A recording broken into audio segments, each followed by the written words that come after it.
चलिए गाइस, आज का हमारा टॉपिक क्या है। आज हमें फिनॉल की प्रिपरेशन मेथड चेक करने हैं कि फिनॉल को प्रिपेयर कैसे किया जा सकता है। इसके पहले अल्कोहल में पूरा फिनिश कर चुका हूं।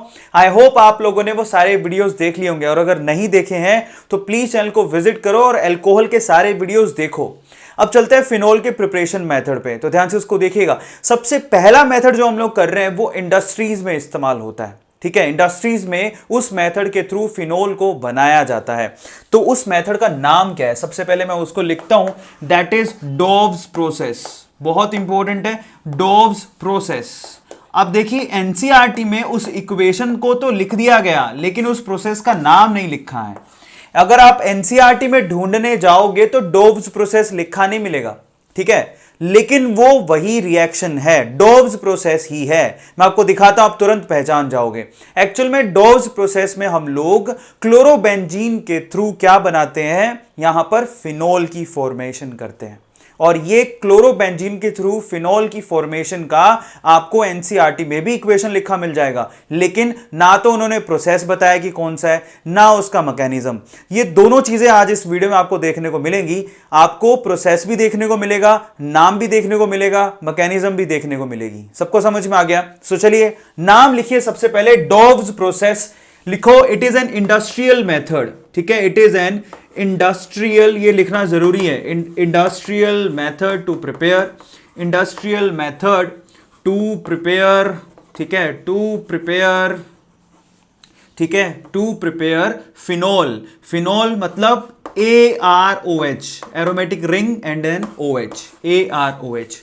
अगर आप फिनॉल बनाना चाहते हो तो इंडस्ट्रीज में डोव्स प्रोसेस को इस्तेमाल किया जाता है। अब आप जरा सोचो क्यों इतना इंपॉर्टेंट है। क्योंकि इंडस्ट्री में उस प्रोसेस को यूज किया जाता है जो इकोनॉमिकल हो, और ये प्रोसेस इकोनॉमिकल है। सबको समझ में आ गया?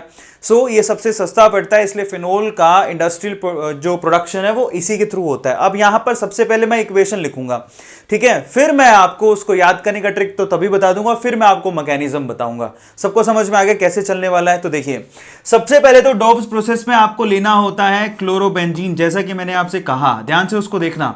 अच्छा, आप एक बात बताइए, कल को क्लोरोबेंजीन भी बनाने को बोले तो कैसे बनाओगे? तो इसका बनाने का प्रोसेस भी आसान ही है।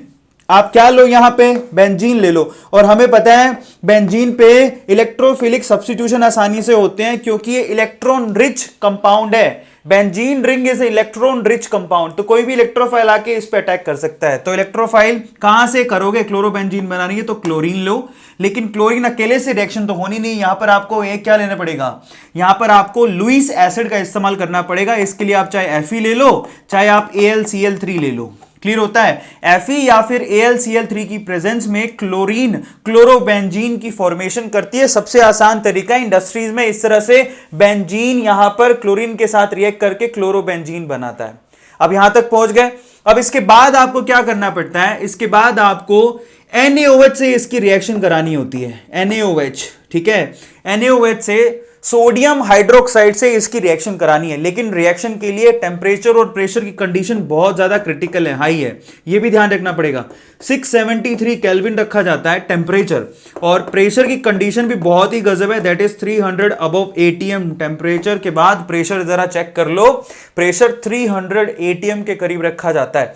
अब टेम्परेचर और प्रेशर की कंडीशन बहुत ही ज्यादा स्पेशल है। क्लियर हो गया?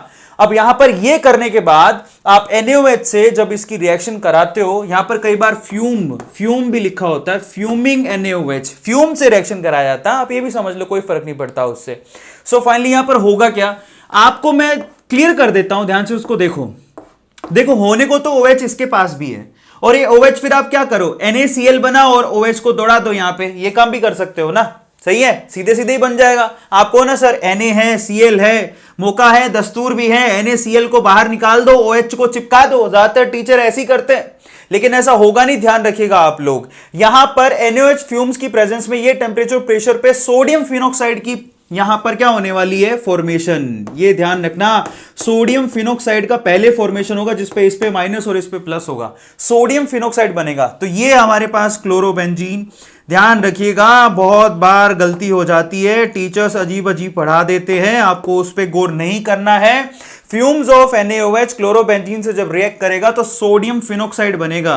मैं सबसे पहले यहां लिख देता हूं सोडियम फिनोक्साइड, ठीक है। Now this is sodium phenoxide. अब ये छोटी छोटी चीजें भी काफी काम की हैं, मतलब आप सीधे यहां पर OH नहीं जोड़ सकते हो, क्लियर हो गया। सीधे Cl निकाल के OH नहीं जोड़ना है आपको, ONA यानी कि सोडियम फिनोक्साइड बीच में बनेगा। सबको क्लियर है। अब इसके बाद अगर आप इसका क्या कराते हो, एसिडिफिकेशन। एसिडिफिकेशन मतलब या तो HCl लिखा होगा या फिर H+ या फिर H2O साथ में, H+ H2O या फिर HCl, इसको बोलते हैं एसिडिफिकेशन। सो आप यहां पर एसिडिफिकेशन कराओगे, ठीक है। सो यहां पर एसिडिफिकेशन से क्या होगा, ये Na+ बाहर HCl से रिएक्शन कराओगे तो अब Na+ और Cl- यहां से बाहर निकलेगा। एसिडिफिकेशन का मतलब ये प्रोटॉन डोनेट करेगा जो इसको मिल जाएगा। सो फाइनली यहां पर आपको क्या मिलने वाला है, फिनॉल। चेक कर लो, तो फाइनली आपको फिनॉल मिलेगा और यहां से क्या बाहर निकलने वाला है, NaCl अब बाहर निकल रहा है। तो ये आपको इस तरह से आपको कहां लिखी मिलेगी, इस तरह से रिएक्शन एनसीईआरटी में लिखी मिलेगी, जो यहां से शुरू होती है और वहां पे खत्म होती है, लेकिन मैकेनिज्म नहीं बताई है एनसीईआरटी में, जो कि मैं आपको बताऊंगा इस वीडियो में।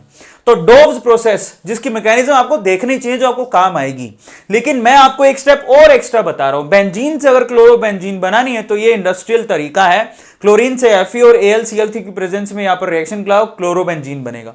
फ्यूम्स ऑफ NaOH ये टेंपरेचर प्रेशर से करोगे तो यहां पर सोडियम फिनोक्साइड बनेगा। उसके बाद यहां पर HCl से रिएक्शन कराओगे तो इसको एसिडिफिकेशन बोलते हैं। आसानी से इस O- को H+ मिल जाएगा और Na+ को Cl- मिलेगा। आपका फिनोल तैयार हो गया बच्चों। Now this is phenol. यहां पर फाइनली आपने फिनोल की फॉर्मेशन कर दी।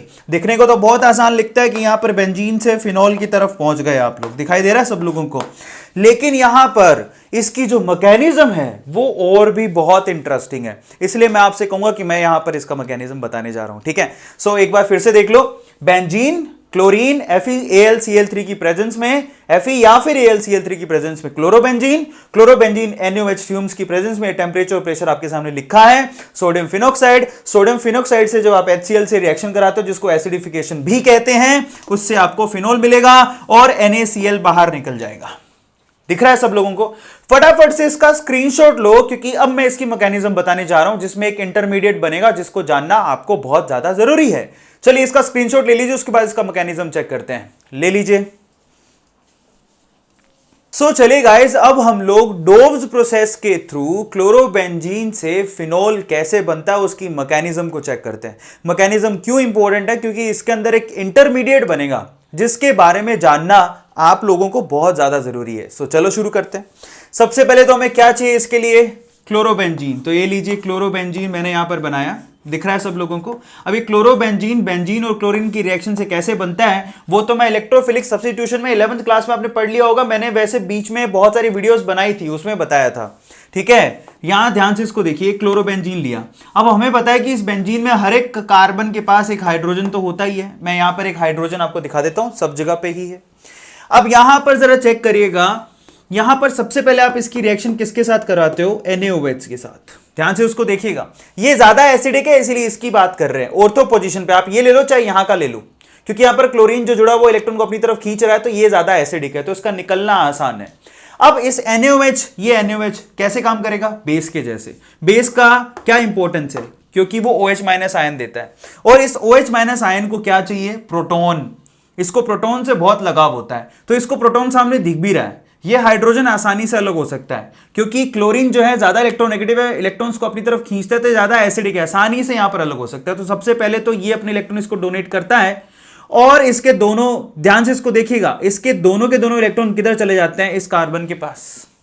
ध्यान से चेक करिएगा, ये दोनों इलेक्ट्रॉन इसको डोनेट करता है, इसको अपनी तरफ खींचता है, और ये दोनों इलेक्ट्रॉन कार्बन पे शिफ्ट हो जाते हैं। तो आगे देखिए क्या बना, चेक करिएगा बहुत ध्यान से। ये लीजिए, यहां पर सीन कुछ ऐसा है कि यहां पर डबल बॉन्ड तो था ही, यहां पर भी था, यहां पर भी था, यहां पर एक क्लोरीन था, ठीक है, और यहां पर अब आ चुका है माइनस का साइन, और यहां से क्या बाहर हो चुका है, ये देखिए H+ एंड OH-, यहां से H2O आपने बाहर निकाल दिया, पानी यहां से बाहर निकला है, सबको दिखाई दे रहा है। अब देखिए सीन कुछ ऐसा है कि यहां पर सबको पता है chlorine is very good leaving group. Chlorine जो होते हैं हेलोजेंस वैसे भी बहुत अच्छे लीविंग ग्रुप होते हैं, तुरंत बाहर निकल जाते हैं, इनको एक मौका चाहिए होता है। तो सीन कुछ ऐसा है कि ये जो नेगेटिव आपको इलेक्ट्रॉन्स यहां पर दिखाई दे रहे हैं, ये कार्बन क्या करेगा, जैसे ही दोनों इलेक्ट्रॉन यहां पर डोनेट करेगा, क्लोरीन तुरंत यहां से बाहर निकल जाएगा। बहुत इंटरेस्टिंग एक इंटरमीडिएट बनेगा जिसको बेंजाइन कहते हैं। ध्यान से इसको चेक करो। अब बन क्या रहा है जरा चेक करो। ये देखिए यहां पर हो गया अब ट्रिपल बॉन्ड।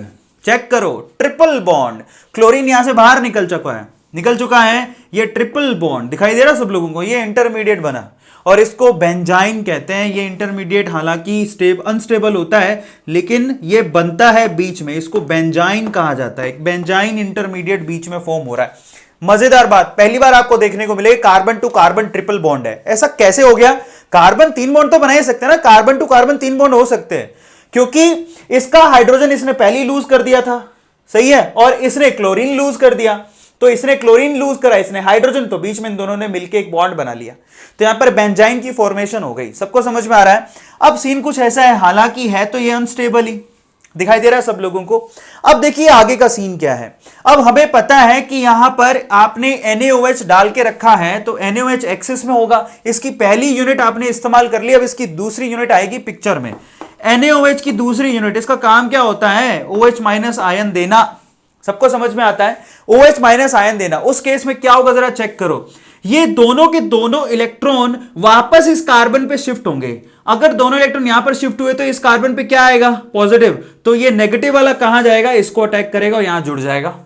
देखो जरा ध्यान से, क्योंकि अनस्टेबल है, दोनों इलेक्ट्रॉन वापस शिफ्ट होंगे तो इस पे पॉजिटिव क्रिएट होगा और ये नेगेटिव जाके जुड़ जाएगा। तो अब देखिए क्या बन गया, हम बहुत पास पहुंच चुके हैं। ध्यान से इसको चेक करना। तो फाइनली यहां पर देखिए क्या बन रहा है।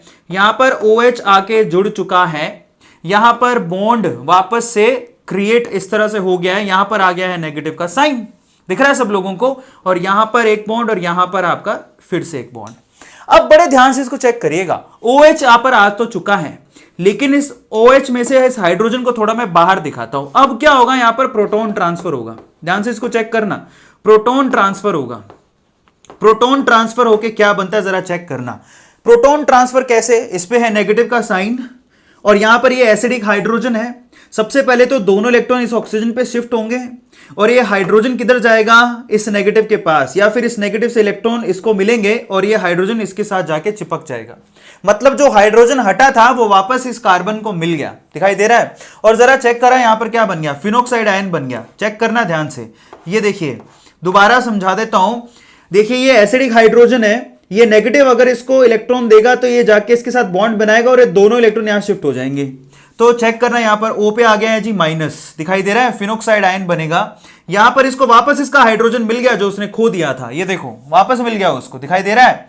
और ये देखिए प्रोसेस में ये बहुत इंपॉर्टेंट है। अब क्योंकि इसके अंदर ऑलरेडी NaOH तो था ही, जिसमें Na+ तो हो गई, तो ये Na+ क्या करेगा? इस माइनस के साथ जाके जुड़ जाता है। ये देखिए, तो यहां पर सोडियम फिनोक्साइड बनाता है। ये देखिए यही है सोडियम फिनोक्साइड, बहुत इंपॉर्टेंट है।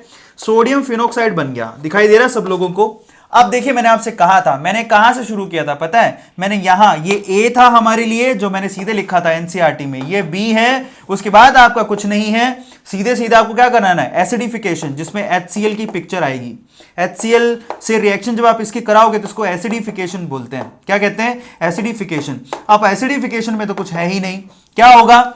ये Cl और ये Na+ क्या बनाएंगे? यहां पर माइनस ऑफ NaCl बाहर निकल गया और ये प्रोटॉन किसको मिल गया? सीधे इस ऑक्सीजन को। सो फाइनली यहां पर आपका क्या बन गया है? That is phenol. ये लीजिए फाइनली आपका फिनॉल तैयार। तो देखिए ये एक्चुअल में उसका प्रोसेस है जिसके थ्रू यहां पर आपको समझाया जाता है कि डोब्स प्रोसेस में किस तरह से आप यहां पर क्लोरोबेंजीन से फिनोक्साइड, सोडियम फिनोक्साइड से क्या बनाते हो? फिनॉल। तो आप देखिए A से B से C, आपकी जो NCERT है उसमें तो सिर्फ इतना लिखा है A से B, B से C, दिखाई दे रहा है? A से B में सीधे आप NaOH लिखा होता है, ठीक है? A से B, B से C, लेकिन एक्चुअल में वो ऐसे होती, पूरी पिक्चर यूं है, देख लो। इसलिए मैंने आपसे कहा था जरा सोचो, पूरी केमिस्ट्री में तो बहुत मैकेनिज्म है बच्चों, बहुत मिलियन केमिकल रिएक्शंस हैं। हर किसी की मैकेनिज्म करने बैठे तो सिलेबस को होने में 4 साल लग जाएंगे सिर्फ केमिस्ट्री के। तो हमें सिर्फ उन्हीं की केमिकल रिएक्शन और मैकेनिज्म को पढ़ना है जो कि इंपॉर्टेंट है। अब ये इंपॉर्टेंट क्यों थी? क्योंकि बीच में एक बड़ा मजेदार सा यहां पर इंटरमीडिएट बन रहा है। क्लियर हो गया? जिसको हम लोग बेंजाइन कहते हैं। इनको जानना जरूरी है, अदरवाइज हमें ज्यादातर की केमिकल रिएक्शन की मैकेनिज्म पढ़ने की जरूरत नहीं है, सीधे गैस करो और आंसर निकालो, कोई जरूरी नहीं है। इसलिए एनसीईआरटी ने भी इसकी मैकेनिज्म नहीं बताई है, लेकिन अगर आप नीट और जेईई की तैयारी कर रहे हैं तो आपको जानना बहुत जरूरी है, ये काम आएगा आपको। सबको समझ में आता है? तो दिस इज योर डोव्स प्रोसेस। दोबारा समझा देता हूं एक बार फिर से। देखिए, सबसे पहले OH माइनस ने इस हाइड्रोजन को खींचा, ये इलेक्ट्रॉन यहां शिफ्ट हो गए, हमारे पास कार्बन आयन बन गया। उसके बाद जैसे ही इलेक्ट्रॉन यहां शिफ्ट हुए, क्लोरीन भाग गया यहां से, क्योंकि क्लोरीन बहुत अच्छा लीविंग ग्रुप होता है। यहां से कार्बन टू कार्बन 3 बॉन्ड बन गए, क्योंकि इसने अपना हाइड्रोजन लूज किया, इसने Cl लूज कर दिया, इसको बेंजाइन कहते हैं। फाइनली क्या होगा, ये वापस इलेक्ट्रॉन इधर आएंगे, हमारे पास ऑलरेडी सॉल्यूशन में बेस तो है ही, OH माइनस तो है ही, तो OH माइनस आके इस कार्बन से जुड़ जाएगा। यहां पर इस पे नेगेटिव आ चुका है, इस पे OH आ चुका है। अब यहां पर प्रोटॉन की ट्रांसफर होगी, ये हाइड्रोजन इसके पास चला जाएगा, क्योंकि ये नेगेटिव इसको इलेक्ट्रॉन डोनेट करेगा, इस ऑक्सीजन पे माइनस आ जाएगा, और Na प्लस पहले से है ही। O माइनस और Na प्लस आपस में इस कंपाउंड का फॉर्मेशन करेंगे, जिसको सोडियम फिनॉक्साइड बोलते हैं। उसके बाद तो आपको एसिडिफिकेशन करना है, HCl से रिएक्शन कराओगे तो तुरंत आप फिनोल बना लोगे। तो ये सिंपल सा मैकेनिज्म का प्रोसेस हो। मजे की बात है, आप पूरी यूट्यूब घूम लेना, आपको डोव्स प्रोसेस का इस तरह का एक्सप्लेनेशन कहीं भी नहीं मिलने वाला। यही स्पेशलिटी है मेडिजी केमिस्ट्री चैनल की, जो केमिस्ट्री को आपके लिए आसान बना देगा, चाहे वो कोई भी पोर्शन हो। ठीक है, सो आई होप आप लोगों ने स्क्रीनशॉट ले लिया होगा, ले लिया। सो फाइनली गाइस, यहां पर हम लोग डोव्स प्रोसेस को खत्म करते हैं। यहां पर क्या शुरू हो चुका है, प्रिपरेशन ऑफ फिनॉल। ज्यादा मेथड नहीं है, लेकिन कुछ एक मेथड काफी इंपॉर्टेंट है, जिसके बारे में बहुत पूछा जाता है। डोव्स प्रोसेस खत्म। अगली वीडियो में हम लोग एक और अच्छे प्रोसेस को जानेंगे, जिसका नाम है phenol through cumene. Phenol through cumene, जिसका भी एनसीईआरटी में आपको इक्वेशन दे रखा है, लेकिन मैकेनिज्म नहीं दिया है। मैं आपको मैकेनिज्म बताऊंगा। सो नेक्स्ट वीडियो मिलेंगे, फिनोल थ्रू क्यूमीन करेंगे। टिल देन इस वीडियो को शेयर करो, चैनल को सब्सक्राइब करो अगर आप नए हो, पहली बार देख रहे हो तो। ठीक है, आप हमें ज्वाइन कर सकते हो, और आप हमें पेटीएम के थ्रू डोनेट भी कर सकते हो। अगर आपको कुछ भी अच्छा लगा हो तो लाइक का बटन जरूर दबा के जाना, और अगर आप सक्षम हो तो आप हमें स्पॉन्सर कर सकते हो, पेटीएम के थ्रू डोनेट कर सकते हो, ज्वाइन कर सकते हो, आप हमारी हेल्प भी कर सकते हो, ताकि हम और हमारी टीम आपके लिए ऐसे अच्छे वीडियोस बनाते रहें। ठीक है, चलिए गाइस, नेक्स्ट वीडियो मिलते हैं। Till then thank you so much, thanks a lot.